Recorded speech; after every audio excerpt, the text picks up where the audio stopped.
여러 가지 드릴 질문이 많이 있는데 여러분들께서 잘 따라오시는지 모르겠습니다. 되는 데까지, 할 수 있는 데까지 계속해서 잘 해보도록 하겠습니다. 오늘 우리가 13장을 계속해서 하고 있는데요. 지난주에는 13장에 등장하는 두 짐승 가운데 첫 번째 짐승에 대한 이야기를 했습니다. 그래서 바다에서 올라온 짐승에 대한 이야기를 했고요. 자세한 내용을 다루지 않았습니다. 오늘 또다시 자세한 조금 더 깊이 들어가서 내용을 다루겠고요. 지난주에 했던 방식으로 오늘은 땅에서 올라온 짐승에 대한 이야기를 하면서 설명을 좀 드리려고 생각을 합니다. 12장과 13장은 요한계시록 12장과 13장은 12장부터 시작해서 요한계시록 후반부의 서론입니다. 그렇죠? 요한계시록 후반부의 서론인데요. 요한계시록 후반부는 12장부터 시작하는 요한계시록 후반부는 역사의 마지막 장면들을 언급하고 있습니다. 역사의 마지막 장면을 언급하고 있기 때문에 아직 이루어지지 않은 사건들을 다루고 있기 때문에 해석하고 이해하는 데 조금 더 조심하고 또 생각을 잘 해야 됩니다. 근데 아직 이루어지지 않는 사건을 다루고 있지만 전개하는 과정은 과거의 역사 속에서 이루어진 장면을 보고 이렇게 이루어진다라고 하는 설명을 하고 있습니다. 그러므로 우리는 아직 이루어지지 않은 장면이지만 과거에 이루어진 장면을 보고 이렇게 될 수 있겠다라고 볼 수 있습니다. 그래서 12장과 13장을 볼 때는 과거에 이루어진 장면과 앞으로 이루어질 장면의 차이를 잘 이렇게 분간해서 보면 앞으로 이루어질 장면이 보여지게 됩니다. 커다랗게 우리는 이렇게 지난주에 설명을 했습니다.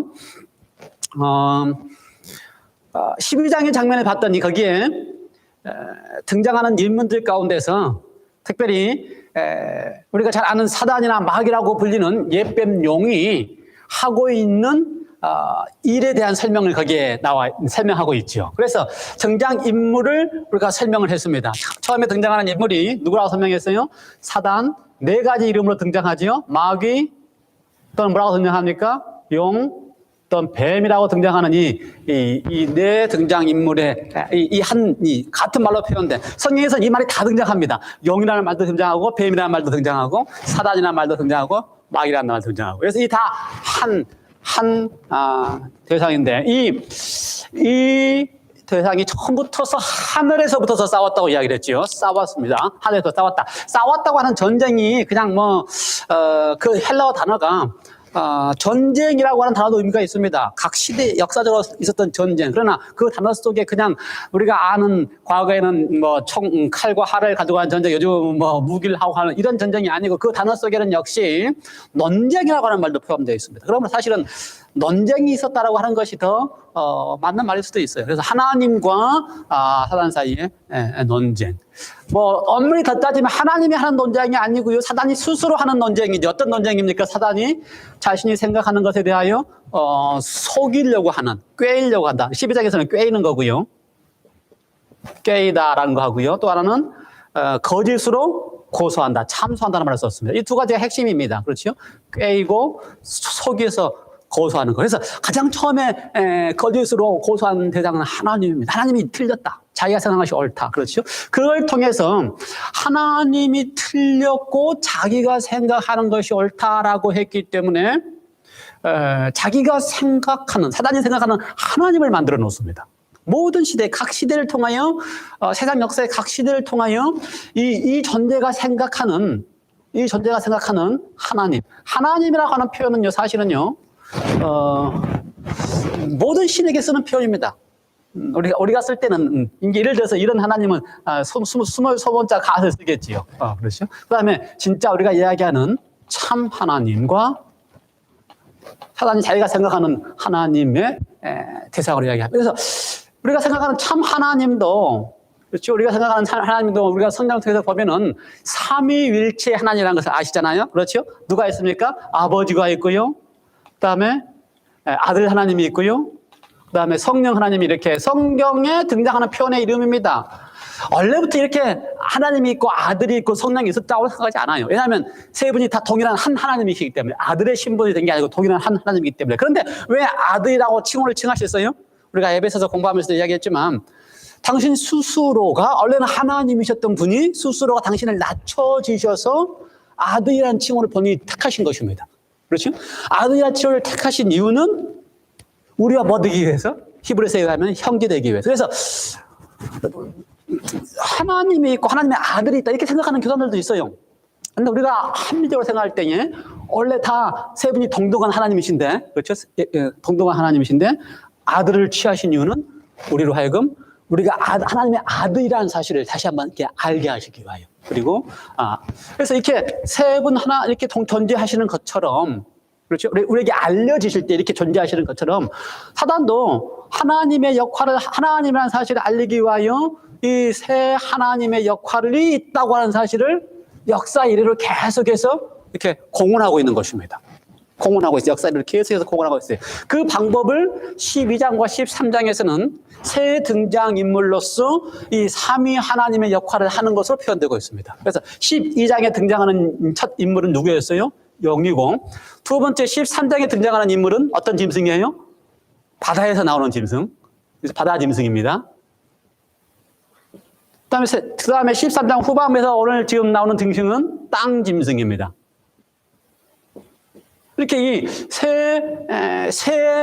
이렇게 드러나지는 모습을 통하여 그 드러나지는 모습을 통하여 누구를 하나님이라고 알게끔 하는 것이라 생각했습니다. 그래서 영이 자신이 하나님인 것처럼, 여기 아버지 하나님 것처럼 역할을 합니다. 몇 가지 특징들이 있어요. 우리가 쉽게 볼 수 있는 특징에 12장에서 영이 처음에 있던 곳이 어디입니까? 하늘이라고 표현했지요. 하늘에 있어요. 하늘은 하나님이 계시는 곳이 하늘인데 하늘에 있다라고 용도 성명을 합니다. 영도 하늘에서 시작했어요. 그 다음에 영에게도 뭐가 있어요? 보좌가 있습니다. 보좌. 그래서 13장에 보면 영이 자기의 보좌와 권세와 능력을 누구한테 줬습니까? 바다 짐승에게 다 줬어요. 영도 보좌를 가지고 있어요. 하나님이, 아버지 하나님이 보좌가 있다고 우리가 계시록 14장에 배웠잖아요. 아니, 계시록 4장에 하나님의 보좌가 있고 거기에 무지개가 있고 이런 표현을 영이 그대로 사용을 합니다. 그 다음에 영이 자신의 그 보좌와 권세와 능력을 누구한테 줘요? 바다 짐승에게 다 줍니다. 마치 하나님께서 아들에게 권세와 능력을, 마태복음 28장에 보면은 하나님께서 이제 부활하신 다음에 권세와 능력을 다 준 것처럼 영도 뭘 준다고요? 권세를 줘요. 이러한 모습들이 마치 영이 이제 누구의 역할을 하는 거예요? 하나님의 역할을 하는 것입니다. 하나님의 역할. 그 다음에 하나님만 있으면 안 되니까 똑같은 역할을 이번에는 바다 짐승에게 마치 누구의 애들처럼 아들의 역할처럼 하는 그 역할들을 다 바다 짐승이 그대로 하게끔 했어요. 지난주에 제가 그 모습을 한 12가지 정도를 가지고 이야기를 했습니다. 기억나는 거 있어요? 마치 바다 13장 1절부터서 10절까지에서 10절까지에서 쭉 나오는 내용들을 쫙 읽어보면, 바다 짐승의 이야기를 쭉 읽어보면 그 모습들이 마치 누가 모습 같다고요? 아들을 상상했던 예수님의 모습을 대표하는 것처럼, 예수님을 모방하는 것처럼, 예수님을 모조하는 것처럼, 그렇죠? 하나님을 영이 모조해서 자기도 하나님이다 그러고요, 그렇죠? 자기도 하늘에 있었다 그러고요, 자기도 보좌가 있었다 그러고요, 자기도 권세가 이렇게 줄 수 있는 권세가 있다 그러고요. 이렇게 하나님처럼 이렇게 역할을 다 한 다음에 이제 그 권세를 누구한테 줘요? 아들에게 주는 것처럼 바다에서 올라오는 짐승이 예수님의 역할을 하는 모든 것을 이렇게 설명을 했습니다. 뭐 기억나는 것 중에서 한두 가지 시작부터 해볼까요? 바다의 짐승이 어디서 나왔다고요? 바다에서 나온 것처럼 물에서 올라와서요. 예수님도 물에서 올라오면서 그 권세 이 사업을 시작했습니다. 그래서 침례를 받고서 물에서 올라올 때 시작을 했어요. 그래서 동일하게 예수님처럼 물에서 나옴을 하면서 권세를 받고요. 그 다음에 또 어떤 장면이 있어요? 예, 뿔이 있다고 그랬습니다. 뿔이 열려. 예수님도 뿔이 있다고 그랬어요. 예수님도 계시록 15장에 보면은, 19장에 보면은, 예수님에 대한 이야기를 할 때 어디서 등장하는 이야기인가. 5장에 보면은 죽임을 당한 어린 양이 등장하는데 죽임양 어린 양에게 뿔이 있다는 표현이 되어 있고요. 또 왕관도 있다고 그랬습니다. 예수님도 19장에 보면 왕관을 쓰고 오십니다. 똑같이 왕관을 쓰고 있고요. 그 다음에 이름들이 있어요. 머리에. 여기는 자기 이름이 있어요. 신성부다가는 자기 이름이 있어요. 그런데 어린 양에도 이름이 있습니까? 어린 양의 이름을 기록한다 그랬고요. 그 다음에 또 그다음에 영이 자기 능력과 보좌와 권세와 권세를 다 누구한테 줬어요? 바다 짐승에게 준 것처럼 하나님께서 예수님께 다 자기의 권세와 능력을 다 예수님께 주셨습니다. 머리 하나가 상하여 죽게 되었다라고 하는 표현도 상하에 죽게 됐다라고 성경은 한국말로 표현되어 있지만 헬라어는 같은 단어입니다. 어떤 단어라고요? 죽임을 당한 어린 양에게 쓴 그 표현하고 이 짐승이 죽임을 당했다. 같은 표현을 쓴 거예요. 그러니까 예수님도 죽었어요. 이 짐승도 죽었습니다. 같이 다시 죽었어요. 그 다음에 죽게 된 상처가 나았다는 이야기는 어떤 이야기가 왔다고요? 예수님이 부활하신 것처럼 이 짐승도 죽었다가 부활하는 것을. 그래서 이 짐승이 하는 모든 역할들을 예수님께서 하셨던 역할들과 동일하게 다 하게 한 다음에 그 모조품을 모방한 그 대상을 딱 들여놓고 그 다음에 어떻게 하는 거예요? 여기서 강력하게 경배하게 하다. 그렇죠? 경배하게 하는 것입니다. 그래서 바다 짐승이 하는 역할들이 다 예수님의 역할들과 가장 비슷했어요. 바다 짐승이 하는 역할 중에서 그 기간이 42달이라고 그랬습니다. 42달은 횟수로 따지면 몇 년이에요? 3년 반. 3년 반 동안 예수님께서 그 역할을 하는 기간 동안에 세상 역사 속에서 바다 짐승은 42달 동안 그 역할을 했어요. 그 다음에 또 뭐가 있어요? 그 다음에 다 경배하게 하고, 그렇죠? 예수님께서 부활하신 다음에 경배를 받으셨습니다. 하늘에서 합당하다고 경배를 받았고요.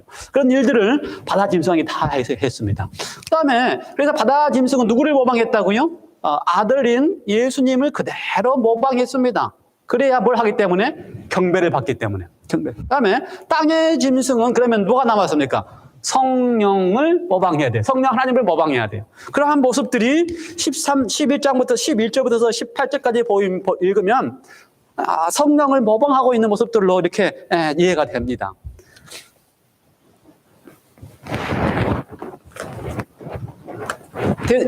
예를 들어볼까요? 어떤 병이 그러지? 예. 이 땅에서 올라온 짐승에 대한 이야기를 할 때에 이 사실은 뒷부분에 사실 더 반복된다 그랬습니다. 예를 들어서 16장에서 보면요. 16장 3절에 보면 16장 13절에 보면은요.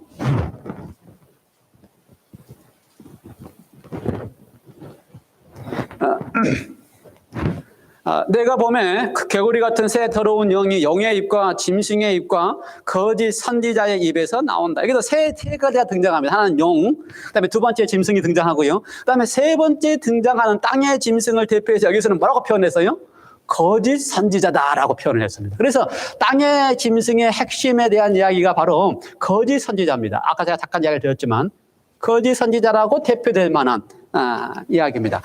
그 다음에 그 거짓 선지자로서의 역할을 하는데 시작을 할 때는 어떻게 시작했어요? 어린 양처럼 시작을 했습니다. 어린 양과 같은 모습으로, 새끼 양과 같은 모습으로 올라왔어요. 새끼 양과 같은 모습으로. 근데 어린 양은 사실 누구한테 대한 칭호입니까? 예수님에 대한 칭호입니다. 그렇죠? 그런데 여기는 어린 양이라고 표현하지 않고 어린 양 같으냐고 표현했어요. 그렇죠? 어린 양을 같이 모방을 했다 그 말이에요. 어린 양처럼 모방을 했어요. 그래서 어린 양처럼 모방한 모습으로 올라왔습니다. 그런데 성령님의 역할 중에 하나가 예수님께서 계속해서 요한복음 12장에 설명할 때에 내가 떠나면 성령이 와서 나에 대하여 내가 가르친 말에 대하여 어떻게 한다? 증거한다. 그러므로 성령의 역할은 누구를 증거하는 거예요? 어린 양을 지켜하는 거예요. 그런데 이 땅에 사는 짐승도 어린 양처럼 예수님 모양처럼 이렇게 나타나서 증거해주고 있고요. 그 다음에 또 그가 하는 일이 뭡니까? 그 다음에 어린 양과 같은 모양으로 나온 다음에 13절에 보니까 먼저 나온 짐승에게 앞에서 권세를 다 행하고 처음 짐승에게 경배하게 한다. 처음 짐승이 뭐예요? 바다 짐승이지요. 처음에 올라온 짐승이. 근데 바다 짐승은 누구를 상징했어요? 아들을 상징했습니다. 그러므로 바다 짐승인 아들에게 경배하게 하는 일을 땅의 짐승이 하는 것입니다. 땅 짐승이 하는 거예요. 그러니까 땅 짐승을 가만히 보면 땅 짐승 자신에게 경배를 받는 건 없어요. 항상 누구를 경배받게 해요? 땅에 사는 일은 바다 짐승을 경배하게 하라. 그러므로 마치 성령이 당신을 다 감추고 누구에게 아들이신 예수님을 다 증거해주고 가르치고 하는 역할들을 이 땅 짐승이 그대로 하고 있는 것입니다. 그 다음에 또 하고 있는 역할 중에 하나가 땅 짐승이 하는 일이 13절에 보니까 어떻게 했어요? 이적을 행했습니다. 이적을 행했어요. 이적은 누가 주로 행했어요? 우리가 아는 것처럼 성령의 역사로 시작했습니다. 그래서 오순절 성령이 내린 다음에 사도행전의 대전을 보면 지자들이 성령을 통하여 이적을 행해요. 그렇죠? 앉은 병인을 낫게 하고 죽은 사람을 살리게 하고. 그래서 마치 성령이 하는 일을 그대로 땅의 짐승이 하고 있습니다. 이적을 행하다가 그 이적의 가장 큰 핵심이 뭐였어요? 하늘에서 거기 보면은 불을 땅에 내려오게 한다. 13절. 이적을 행하되 심지어 불이 하늘에서도 땅에 내려오게도 한다. 불이 하늘에서 내리게 하는 이적. 하늘에서 불이 내려오게 하는 이적은 누가 한 이적입니까? 어디서 나온 이야기입니까? 잘 아는 이적은 오순절 성령이 불같이 성장입니다. 그래서 이 성령 하나님의 역할로 하는 모든 일들을 땅의 짐승들이, 그렇죠? 어린 양에게 거짓 선지자의 역할을 하고 어린 양에게 하고 아들을 다 경배하게 하고 이적을 내리게 하면서 심지어 하늘에서 불이 내리기까지도 하는 이적을 행하는 것입니다. 그 다음에 또 어떻게 해요? 우상을 만들고 그 다음에 우상을 만들고 우상에게 뭘 줘요? 생기를 줍니다. 생기. 생기에 대한 이야기는 예수님께서 제자들 앞에 부활하신 다음에 쓴 다음에 생기를 쏙 불어넣으신 다음에 뭐라 그래요? 성령을 받으라. 그러므로 생기에 대한 이야기는 성령에 대한 이야기인데 성령이 하는 것처럼 이 땅 짐승도 어떻게 한다고요? 생기를 불어넣습니다. 그 다음에 또 마지막으로 뭐가 더 있어요? 이 우상에게 생기를 불어넣은 다음에 우상에게 어떻게 해요? 우상의 표를 받게 합니다. 표. 인을 받게 하죠. 뭐 표나 이나 같은 단어니까 인을 받게 하죠. 누가요? 땅의 짐승이 우상에게 경배하는 사람들에게 표를 줘서 표를 받게 해요. 근데 우리가 인 그러면 무슨 인입니까? 우리 에베소서 책을 공부할 때 인 그러면 누가 하는 거예요? 성령으로 인 주셨다. 에베소 1장 13절에 나오는 이야기입니다. 그렇죠? 그러면 성령이 하는 모든 일들을 누가 하는 거예요? 짐승이 하는 겁니다. 땅의 짐승이 그대로 하는 것입니다. 그렇죠? 그래서 이 역할들을 그대로 하는 모습을 통해서 지금 사단이 마지막 때에는 어떻게 하려고 하는 거예요? 자기가 대신 경배를 받는 거예요. 세상에 어떤 사람도 영의 경배를 받는다 그러면 영 경배할 사람 없습니다.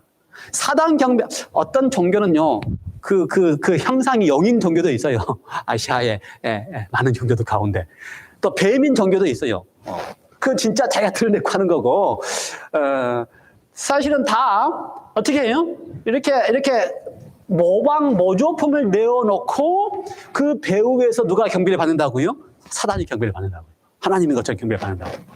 근데 이 경배를 받는 일이 마지막 때에 참 하나님과 거짓 하나님 사이의 핵심은 경배를 받는 일인데 경배를 받는 일이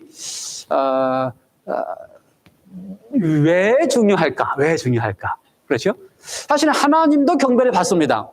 그렇죠? 참 하나님도 경배를 받습니다. 근데 참 하나님은 경배를 받는 방법이 달라요. 그렇죠? 참 하나님이 경배를 받을 때는 하나님의 품성에 맞는 방법으로 경배를 받습니다. 하나님답게 경배를 받아요. 우리가 지난번에도 이런 이야기 했지만 하나님의 절대 주권이 있습니다. 하나님은 하나님이시니까 주권이 있죠. 마음대로 할 수 있는 권한이 있어요. 그래서 하나님은 사실은 하나님이니까 하나님 마음대로 하십니다. 그리고 사람들이 모든 기독교인들이 하나님 마음대로 할 수 있는 절대 주권이 있다고 믿어요. 그렇죠? 아주 중요한 거예요. 하나님은 하나님이시기 때문에. 우리가 누가 감히 하나님한테 어떻게 그럴 수 있냐라고 말할 사람이 아무도 없어요. 하나님이시기 때문에. 그런데 하나님이 그 절대 주권을 행하실 때도 하나님답게 행하신다고. 하나님의 품성에 맞게 행하신다고요. 거기에서 나오는 주권을 행하신다고. 그걸 모르면 예정론도 나오고 그러는 거예요. 그래서 하나님이 경배를 받는 이 일에 있어서도 하나님의 품성에 맞게 경배를 받으십니다. 그래서 하나님의 품성에 맞게 경배 받을 때는 하나님다울 때는 하나님은 경배와 예배를 받을 때에 강제적으로 하지 않으셔요. 절대로 강제적으로 하지 않습니다. 강제적으로 예배하는 그 순간부터 그건 어떤 하나님이에요? 거짓 하나님이에요. 우리가 아는 하나님은 강제적으로 예배할 수가 없어요. 강제적인 사랑을 원하지 않습니다. 예배의 다른 표현은 사랑인데 사랑의 고백을 강제적으로 하는 순간부터 그건 어글리해요. 그렇죠? 남녀 간의 사랑도 여자가 싫어하는데 붙잡아 놓고 너를 사랑해라고 강제로 시키면 그때부터 그건 사랑이 아니라 이거예요. 그러므로 하나님은 사랑이 하나님의 품성에서 경배를 받을 때에 강제적으로 하지 않습니다. 강제는 절대로 하나님의 품성에는 강제가 있을 수 없어요. 그렇죠? 하나님의 품성에는 반드시 자유를 주고 자원해서 사랑에 반응하도록 하는 것. 그게 어려워요, 사실은. 그게 더 어려워요. 강제적으로 하면 쉬워요. 하나님이 능력이 있기 때문에. 그런데 강제하지 아니하시는 품성 때문에 자유를 주고 자원하여 하나님께 경배하게 하기 위해서는 그건 더 어렵습니다. 그건 무슨 방법밖에 없어요? 자유를 주고 자원해서 하나님께 경배하게 하기 위해서는 자원해서 하나님께 사랑하게 하기 위해서는 한 가지 방법밖에 없어요. 우리가 늘 하는 이야기처럼 사랑한다는 것을 알려주고 보여줘서 사랑의 반응이 나오게끔 해야 돼요. 그렇죠? 그리고 그 방법밖에 없기 때문에 하나님은 계속해서 사랑한다라는 사실을 보여주는 것입니다. 그런데 반대로 거짓 하나님은, 이 하나님은 어떤 하나님이에요? 우리가 이야기하는 거짓 하나님이죠. 거짓 하나님은, 사단이 대표하는 하나님은 경배를 받을 때 어떻게 할 수 있어요? 자기가 생각하는 하나님에 의하면은 강제하지 않고 자원하여 하나님께 경배하라고 하는 하나님이 만약에 그렇다면 우주에 문제가 생긴다. 문제가 생겨요. 그렇죠? 어떤 자기처럼 배반하는 사람이 생기기 때문에. 이런 사람이 생기면 어떻게 해야 돼요? 강제로라도, 겁을 줘서라도 경배를 하게끔 해야 된다라고 믿기 때문에 사단이 생각하는 하나님 어떻게 할 수 있어요? 강제할 수 있어요. 강제. 그렇죠? 강제할 수 있어요. 그래서 13장과 14장에 사단이 생각하는 땅의 짐승과 바다의 짐승이 하게 하는 일 중에 하나가 뭐라 그랬습니까? 경배하게 하라고 하는 건데, 경배를 하게 할 때에 사단이 생각하는 하나님이 하는 일은 뭐예요? 강제적으로 하는 것입니다. 강제적으로. 그래서 이 강제적으로 하는 모습을 역사 속에서 이렇게 사단이 대리해서 강제적으로 하는 모습이 보여지고 난 다음에 마지막 때에도 사단이 역시 똑같은 방법으로 자신의 힘을 사용해서 강제적으로 온 인류에 대하여 자기가 생각하는 하나님께 경배하게 할 것이다 라고 하는 것이 마지막 때 사건의 정면적인 예상입니다. 그렇죠? 그래서 우리가 여러 가지 방법을 사용할 수 있어요. 사단이 사용할 수 있는 강제 수단은 여러 가지 방법을 사용할 수 있어요. 그런데 중요한 것 중에 하나는 사단이 강제적인 수단을 사용할 때의 시작은 긍정적이고 모든 사람이 동의할 수 있는 방법으로 시작한다는 것입니다. 처음부터 강제적으로 하면 다 알지요, 사단도. 그래서 그렇게 안 해요. 시작은 어떻게 한다고요? 아주 긍정적이고 모든 사람이 동의할 수 있고 그렇게 하는 것이 옳다라고 하는 방법으로 강제적으로 간다는 것입니다. 그걸 어떻게 우리가 이해할 수 있냐면요. 대표적인 이의 짐승이 땅의 짐승이 그 강제적으로 하기 위하여 마지막 우상을 만들고 세우는 이의 강제적인 표 중에 하나가 강요하는 표입니다. 그렇죠? 이런 일을 할 거라는 것이 강제적인 앞으로의 모습의 핵심이에요. 근데 이 시작은 어떻게 시작했어요? 어린 양 같다라고 시작했어요. 그 말은 뭐예요? 그 모습은 어린 양 같으면 누구나 볼 때, 야, 어린 양 같은 모습이라면 일반적으로 생각할 때 어떤 모습이에요? 예수님의 모습이고 아주 좋은 모습이고. 그래서 시작은 남들이 다, 누구든지 다. 그 다음에 이 장면이 이루어지려면은 지역적이지 않습니다. 여기 계시록 13장의 장면에 의하면 어떻게 했어요? 땅과 백성들, 그렇죠? 몇 장이 등장합니까? 16절에 의하면요. 그가 모든 자, 작은 자나 큰 자나 부자나 가난한 자나 자유자나 종교나, 이 이야기는 모든 계층의 사람들 다 포함합니다. 부자나 가난한 자나. 그렇죠? 그 다음에 또 종이나 자유자나 모든 계층의 사람들 다 포함하는 세계적인, 그렇죠? 전 세계적인, 여기서도 모든 민족과 백성과 방언에게 다 그렇게 역할을 하기 때문에 세계적이어야 되고요. 그렇죠? 그 영향력이 한 지역적이지 아니고 세계적이어야 되고, 그 다음에 결론은 강제로 하겠지만 강제하는 출발점에 있어서는 누구나 동의할 만큼 아주 좋은 이야기로 해야 돼요. 합당한 이야기로 해야 돼요. 그렇죠? 동의할 만한 긍정적인 이야기로, 야, 그래, 그게 옳다라고 생각하는 걸로 시작을 해야 돼요. 그런데 우리가 과거에는 어떻게 이렇게 가능하겠느냐, 이렇게 생각을 많이 했습니다. 우리가 과거에 이야기할 때에 일요일 휴업령이 이런 장면이라는 이야기를 쉽게 했습니다. 그런데 어떻게 그게 일요일 휴업이 가능하겠느냐, 이런 이야기를 많이 했어요. 한꺼번에 가능하냐. 그런데 이제 앞으로의 사건에서 그렇게 갈 가능성이 있겠지만, 지금 딱 현 상황에서 세상 들어가는 장면을 딱 보니까 우리가 뭐라고 표현해요?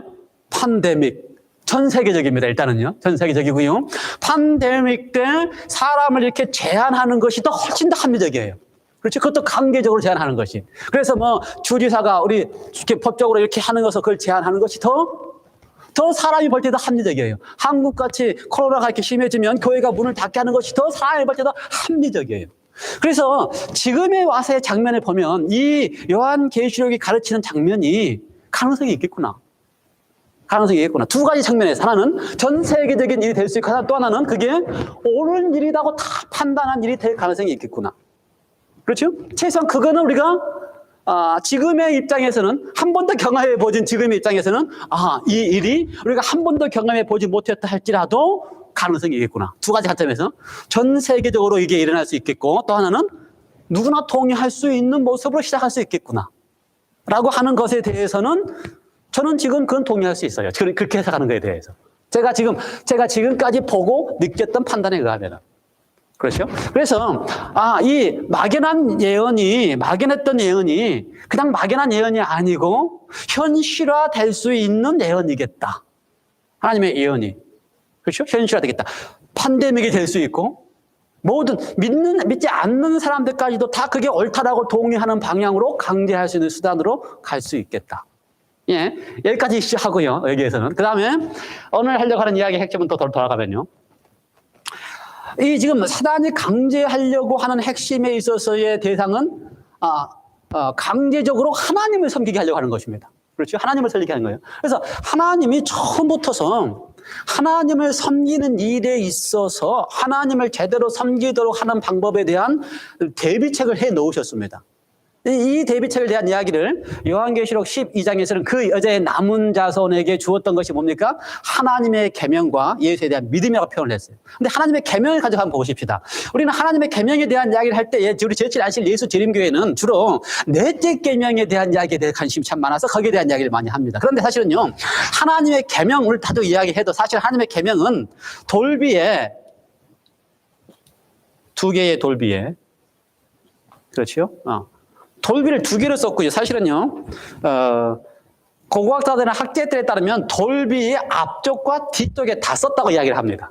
그러니까 각각의 하나씩에 10개가 다 들어있어요. 이쪽 앞면에 4개, 6개 쓰고 또 뒷면에 이쪽에다 4개, 6개 쓰면 한 돌판에 십계명이 앞뒤면이 다 들어있습니다. 이렇게 썼다고 학자들은 이야기를 해요. 어쨌든 돌판에 썼는데 이 계명의 핵심적인 부분은 우리가 예수님의 표현에 의해서 그러든지 모든 기독교인들의 표현에 의해서 그러든지 10계명을 이야기할 때에 두 부분으로 나눴다고 이야기를 합니다. 한쪽은 어떻게 해요? 하나님에 대한 사랑, 그렇죠?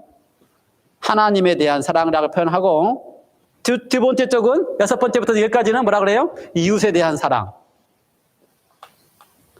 그래서 10계명의 핵심은 뭐라고 표현을 해요? 우리도 그렇게 표현하고요. 모든 개신교인들이 다 그렇게 표현합니다. 사랑이라고 표현을 해요. 그렇죠? 사랑. 그건 다 동의합니다. 엘렌 화이트도 10계명의 하나님의 품성인 사랑을 우리에게 보여주신다. 그러니까 사랑이에요. 그렇죠? 그래서 이 계명의 핵심인데 지금 하나님께서 만일 사단이 하고 있는 방법이 처음부터서 그렇죠? 역사의 계속적인 방법으로 하나님 대신에 거짓 하나님을 만들고 역사의 마지막에서 여전히 참 하나님 대신에 거짓 하나님을 만든다면 하나님도 참 하나님을 알게 하는 방법을 처음부터 제시하셔야 됩니다. 그 방법 중에 하나가 뭐라 했어요? 하나님의 계명을 지키고라 속에서 제시해야 됩니다. 그럼 우리가 이 하나님 사랑 쪽의 계명을 보면요, 거기에 몇 가지 계명이 있어요? 하나님 사랑 몇 가지 계명이 있어요? 4계명이 있습니다. 4계명이. 4가지 계명 다 기억하십니까? 우리가 목회 처음에 들어갈 때요, 목회 처음에 이렇게 지원하고 시험 볼 때 이제 시험 문제가 뭔지 아십니까? 10계명 쓰기. 너무 쉽지요? 그 10계명 다 쓸 줄 알아야, 그 다음에 목회 시작합니다. 전도사 들어가기 시작해요. 그 다음에 이제 안수받기 전에는, 전도사 때는 이 10계명 하나하나 딱딱 쓰면 되고요. 안수받기 전에 시험 볼 때는 10계명 전체 다 써야 돼요. 전체 내용을 다. 그러니까 앞부분에 있는 내용을 다 써야 돼요. 간단하게 딱딱 쓰는 게 아니고. 그러면 10계명의 내용 가운데 이 앞부분의 4가지 계명이 뭔지 아세요? 우리는 안식일 계명만, 하나님 사랑 그러면 안식일 계명만 하는데 그 4가지 계명 뭔지 아세요?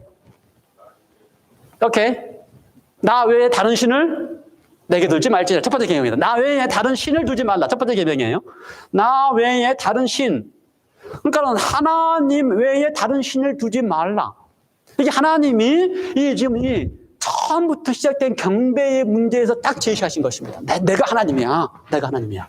그런데 다른 신을 만들어 놓고 어떻게 해요? 그게 하나님이다라고 하는 일을 세상 역사에서 계속 하는 것입니다. 다른 신을 만들어 하나님이라고 하는 거예요.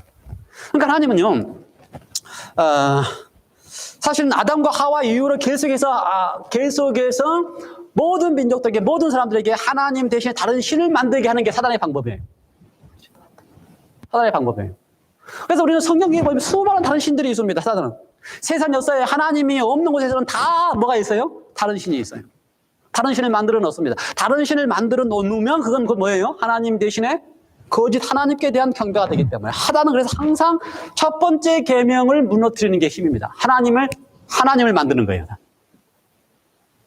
그렇죠? 어떤 하나님? 거짓 하나님을 만들어 놓고 거기에 섬기게 하는 것입니다.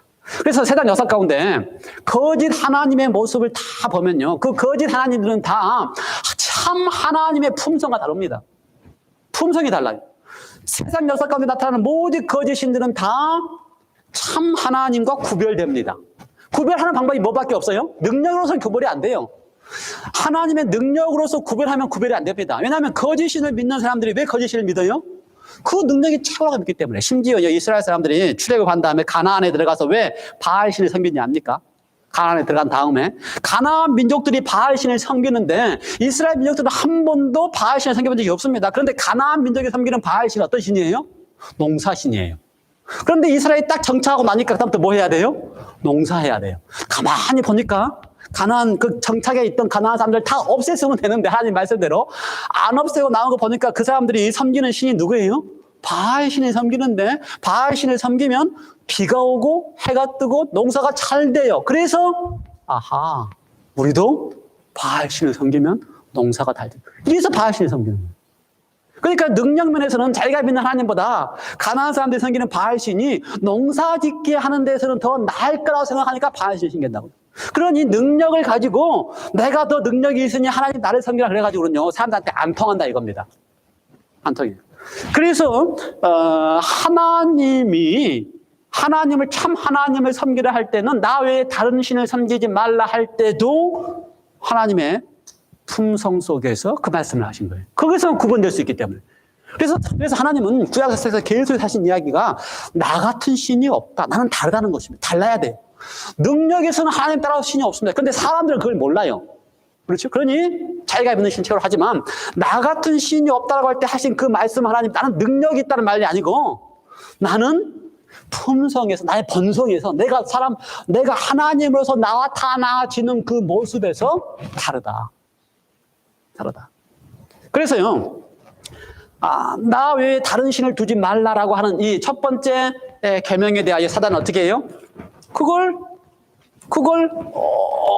계명을 어기고 자기 마음대로 하는 것입니다. 그렇죠? 그걸 어기고. 그래서요, 나 외에 다른 신을 만들어 놓고 경배하게 해요.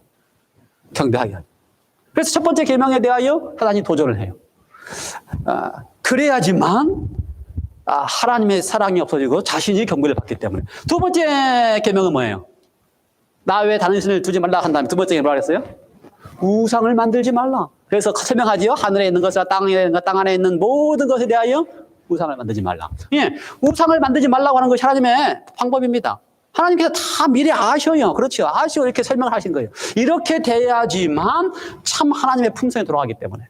우상을 만들어 놓고 하늘에 있는 신상을 만들어 놓고 땅에 있는 신상을 만들어 놓고 경배하면 그건 다 어떻게 사는 거기 때문에 그 다음부터는 강제적인 하나님의 모습이 나타나기 때문에. 이해가 돼요?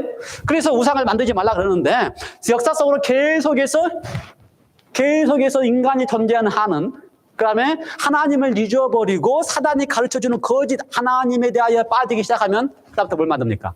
우상을 만들어요. 우상을. 그렇죠? 우상을 만듭니다. 심지어요 이 우상을 만들지 말라라고 하는 이야기 가운데 우상을 만들지 말라고 하는 이야기 가운데 하나님의 백성들은 그렇죠? 이스라엘 백성들은요 어떤 때는 우상도 만들어요. 바알신을 만들어놓고 섬기고 그다음에 북방 이스라엘 사람들은 다 신당 만들어놓고 섬기고 근데 최소한 남방 이스라엘 사람들은 안 그랬을 것 같은데도 똑같은 방법을 합니다. 이번엔 어떻게 한지 알아요? 이 남방 이스라엘 사람들은 하나님의 성전에서 에스겔부터 읽으면요 하나님의 성전입니다. 똑같은 하나님의 성전이에요. 거기에 편지단도 있고 뒤로 돌아가면 뭐가 있어요? 동쪽에서 입구가 딱 들어오면 편지단이 들어와서 그다음에 하나님의 성전에 들어가서 하나님 앞에 경배하면 되는데 하나님의 성전에서 하나님 앞에 경배하는 것을 등지고 하나님의 번제단과 모든 걸 등지고 동방에 떠오르는 태양을 경배했다. 태양이 우상이 된 거예요. 이게 하나님의 백성들의 우상 방법이었습니다. 이 이야기는 저는 이렇게 생각해요. 이 이야기는 하나님의 백성들은 하나님 없이 살 수 없어요. 그래서 성소 안에서 경배합니다. 하나님 없이 못 사니까. 그 다음에 하나님을 믿는다고 하면서, 그렇죠. 다 제사도 있고, 다 예식도 있고, 다 성소도 있고, 다 있어요. 똑같이 하나님 모입니다. 그러면서 어떻게 예배해요? 동방에 떠오르는 태양 향해 예배해요. 저는 이 모습이 마지막 때에 모든 교회가 정죄합니다.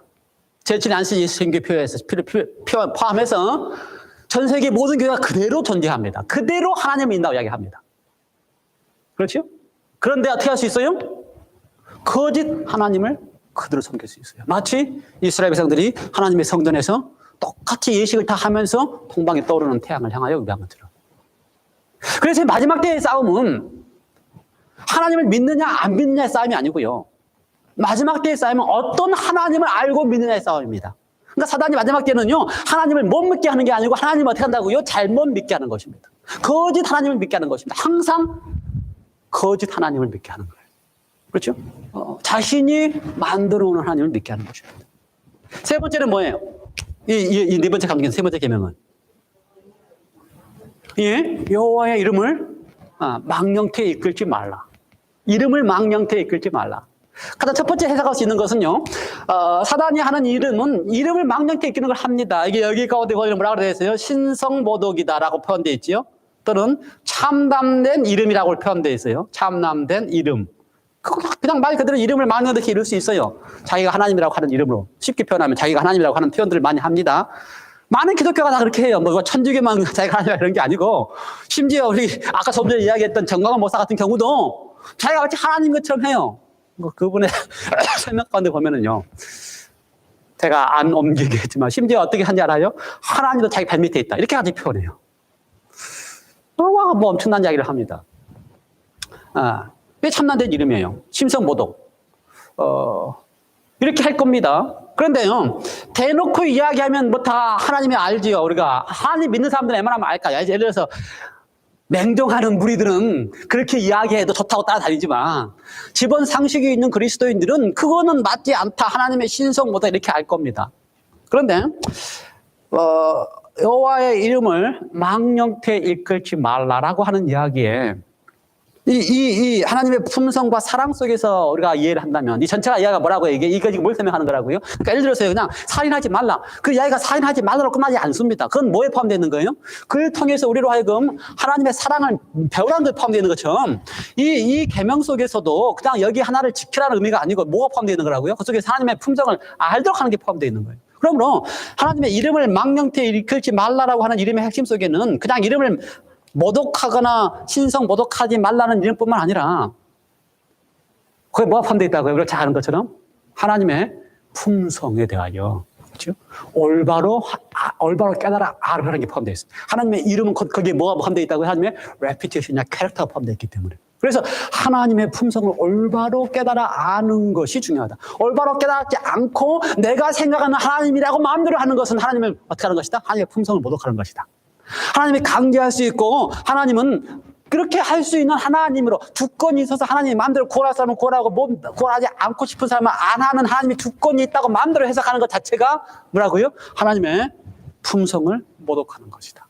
그러므로 이 계명 자체가 하나님에 대하여 올바로 참 하나님을 깨달아 알도록 그 참 하나님의 품성이 사랑이다라고 정의한 대로 예수님의 정의고요, 엘렌 정의고요, 이대로 깨달아 알도록 하는 표현이 포함되어 있는 것입니다. 마지막 네 번째 계명은 뭐예요?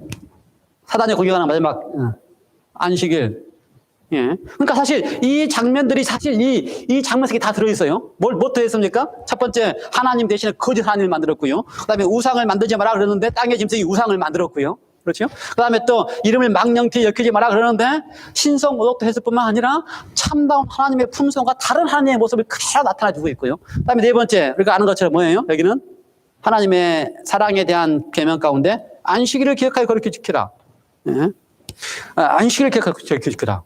일반적인 학자들에 의하면은요, 대부분의 뭐 계림교인이든 비계림교인이든 십계명을 연구한 학자들에 의하면 십계명이 써져 있는 방법이 그 당시의 문화에 맞게끔 써 있다는 것입니다. 그래서 그 당시의 문화가 가나안 문화 속에서 서로가 이렇게 법정을 이렇게 계약을 맺을 때는 반드시 계약자에 거기에 뭐가 들어있어요? 이름과 날인과 그 다음에 서명이 다 들어있어요. 모든 계약서에는. 그리고 계약서를 주로 어디다 써요? 돌판에 씁니다. 그러한 방법으로 계명을 썼다는 것입니다. 하나님과 하나님 백성 사이에 뭘 맺은 거예요? 언약을 맺은 것입니다. 그러면 언약을 맺을 때 백성이 맺은 게 아닙니다. 하나님이 일방적으로 언약을 맺은 거예요.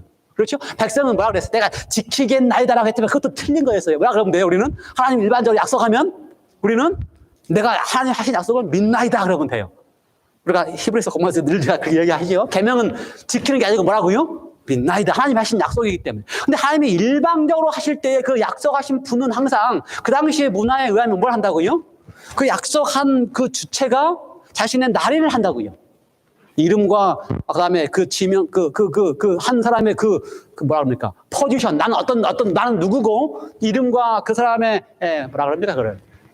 포지션이 딱 나와 있는 그 날인을 한다고요. 그런데 그 학자들에 의하면은 넷째 계명 속에 그 당시 문화 속에서 가지고 있던 날인, 서명자의 날인이 다 들어있다는 것입니다. 그러니까 누가 서명했다? 하나님이 서명했다. 하나님 어떤 하나님이다? 천지와 만물과 그걸 다 만드신 하나님이다. 그래서 하나님의 신분과 하나님의 이름과 그다음에 그 하나님이 통치하고 있는 이 지역이 다 포함되어 있다고 하는 그 당시 문화 속에 있는 날인이 이 넷째 계명 속에 들어있다는 것입니다.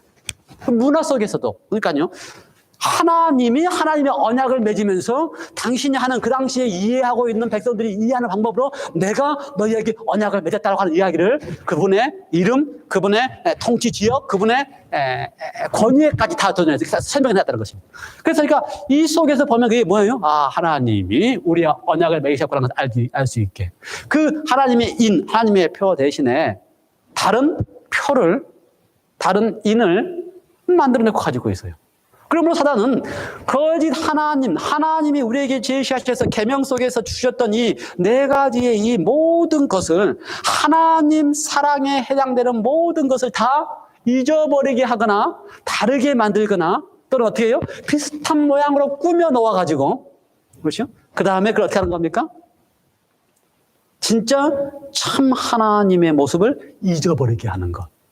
그것이 사단의 방법이고 그 일을 통하여 이렇게 영과 바다 짐승과 땅 짐승의 역할을 통하여 그 일을 해 나오고 있다는 사실을 우리에게 설명해 주고 있고 지금 우리가 21세기에 어쩌면 우리가 마지막 때라고 하는 시대를 살면서 우리가 처해 있는 상황을 봤더니 이게 진짜 팬데믹이라고 하는 전 세계적으로 일어날 수 있는 사건이고 이게 진짜 누구든지 동의할 수 있을 만큼 긍정적으로 그렇게 하는 것이 더 옳다라고 다 동의할 수 있을 만한 방법으로 시작되면서 점점 마치 어떻게 한다고요?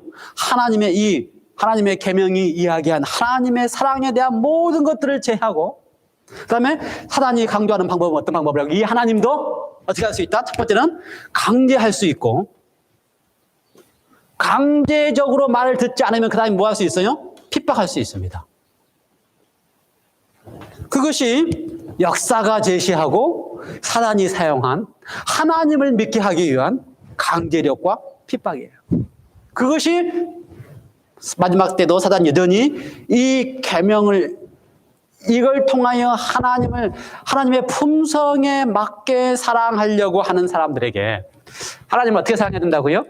하나님의 품성에 맞아서 정말 하나님을 자원하여 감동적으로 반응하여 하나님께 예배하려고 하는 사람들에게 그렇게 하지 않고 이렇게 강제적으로 하는 하나님이 옳고 강제적으로 예배하게 하는 일을 한다라고 하는 사실을 우리에게 보여주고 있습니다. 제가 큰 아웃라인 차원에서 이야기를 했습니다. 다음 주에는 이 두 짐승의 역할 가운데서 디테일한 부분을 들어가서 제가 더 설명을 더 드리겠습니다.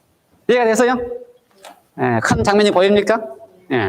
이러한 때에 제가 늘 요한계시록을 설명하면서 이렇게 말씀을 드립니다. 이러한 때에 팬데믹이고 아주 좋은 방법으로 산다 할지라도 그 마침에 그 모습이 강제적이고 핍박하는 이때 우리가 강제하는 것이 두려워서 신앙을 하는 것도 아니고요. 핍박이 무서워서 신앙하는 거 아니고요. 우리가 하는 신앙의 핵심은 하나님의 품성에 대한 옳은 이해를 통하여 내가 믿는 하나님이 이런 하나님이라고 하는 사실을 내가 경험하면 경험할수록, 그렇죠? 깨달아 알면 알수록. 그래서 하나님 오늘 우리에게 할 수 있는 것은요, 내가 너를 사랑하고 있다는 사실을 계속해서 느끼고 깨닫게 하시는 것입니다. 그런데 제가 요즘 계속해서 강조하는 게 뭡니까? 하나님이 느끼게 하실 때에 내가 그에 대해서 반응하지 않고, 그래 나는 이론적으로나 이성적으로만 하나님이 사랑이라고 알고만 있는 것을 가지고는 우리가 살아나갈 수 있는 힘이 없다고 하는 것입니다. 그래서 우리가 하나님이 사랑이라고 하는 사실을 경험하고 맛보고 느끼고 난 다음에 그에 대한 감격과 경험을 자꾸 이렇게 고백하고 나누어주고 나타내 줄 때에 비로소 뭐가 되는 거예요? 우리의 신앙이 그때부터서 제대로 살아있는 신앙이 되는 것입니다. 뒤로 물러가지 않는 신앙이 되는 것입니다. 그래서 하나님께서 우리가 어떻게 하신 거예요? 지금 우리에게 하나님에 대하여 맛보고 느끼는 경험을 어떻게 하라고요? 경험하게 하시는 거예요. 그리고 우리의 어떠한 상황 속에서도 어떻게 처해지는 어떠한 상황이 온다 할지라도 우리가 믿는 하나님이 이런 하나님이라면 내가 그 하나님에 대해 절대적으로 신뢰할 수 있게 하는 것이 지금 우리가 마지막 때를 살아갈 백성으로서 가장 중요한 것입니다. 그래서 광야의 경험은 어떤 경험이라고요? 하나님이 너희를 책임진다고 하는 사실을 신뢰하는 것. 이런 하나님이라면, 이런 품성의 하나님이라면 그 하나님은 우리를 끝까지 책임진다라고 하는 사실을 내가 믿고 온전히 신뢰할 수 있을 때만 우리가 이 팬데믹이 이러한 일이 있는 시대에도 하나님께 대하여 자원하여 사랑하는 충성을 할 수 있다는 사실을 우리에게 가르쳐주고 계십니다. 아무쪼록 우리 모든 성도님들이 하나님을 섬길 때에 사랑에 우러나와야 감동적으로 하나님을 섬기는 경험이 있기를 간절히 바랍니다. 이제 기도하시겠습니다. 하나님 아버지, 우리가 주의 백성으로서 하나님을 사랑하여 자원하여 섬길 수 있는 은혜를 주셔서 감사합니다. 그렇게 하게 하기 위하여 우리를 얼마나 사랑하고 있는지를 구비마다 말씀을 통하여 듣게 하시고 듣고 난 후에 믿음으로 반응하게 하시고 또 우리가 반응하는 우리를 향하여 성령으로 인치셔서 아들 되었음을 확증해 주시니 감사합니다. 이제 우리가 아들의 삶을 살 때에 성령을 통하여 우리 속에서 주어주시는 하나님의 사랑에 대한 감동과 감격이 풍성하게 해주시고 그것을 나누는 일에, 그것을 고백하는 일에 기쁨과 감격으로 더 고백함으로 하나님에 대한 사랑이 커지게 해주셔서 마지막 때에 사단이 어떻게 한다 할지라도 우리가 하나님께 대한 사랑과 하나님께 대한 충성이 변치 아니하고 하나님을 온전히 우리의 아버지로 고백하는 경험이 우리 모든 성도들의 삶 속에 있게 하여 주시옵소서. 예수 그리스도 이름으로 간절히 축원하옵나이다. 아멘.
잘 지내셨죠? 네.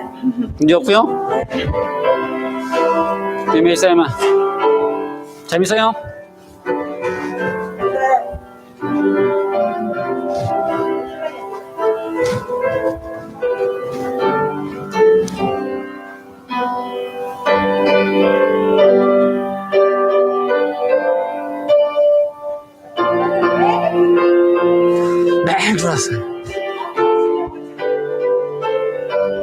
괜찮아요? 응?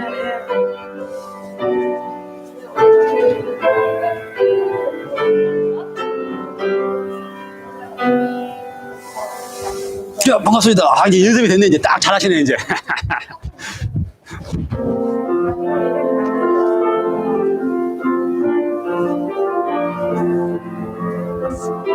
집사님들이요?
건강하시죠?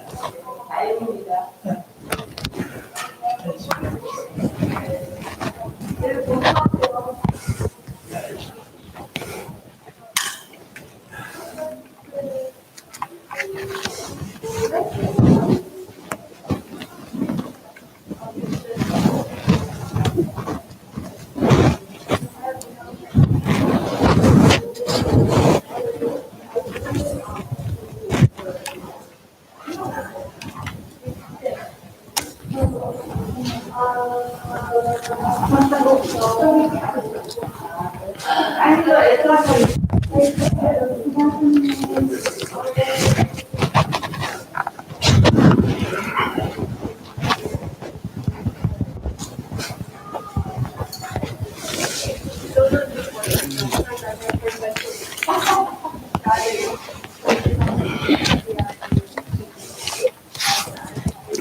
Without the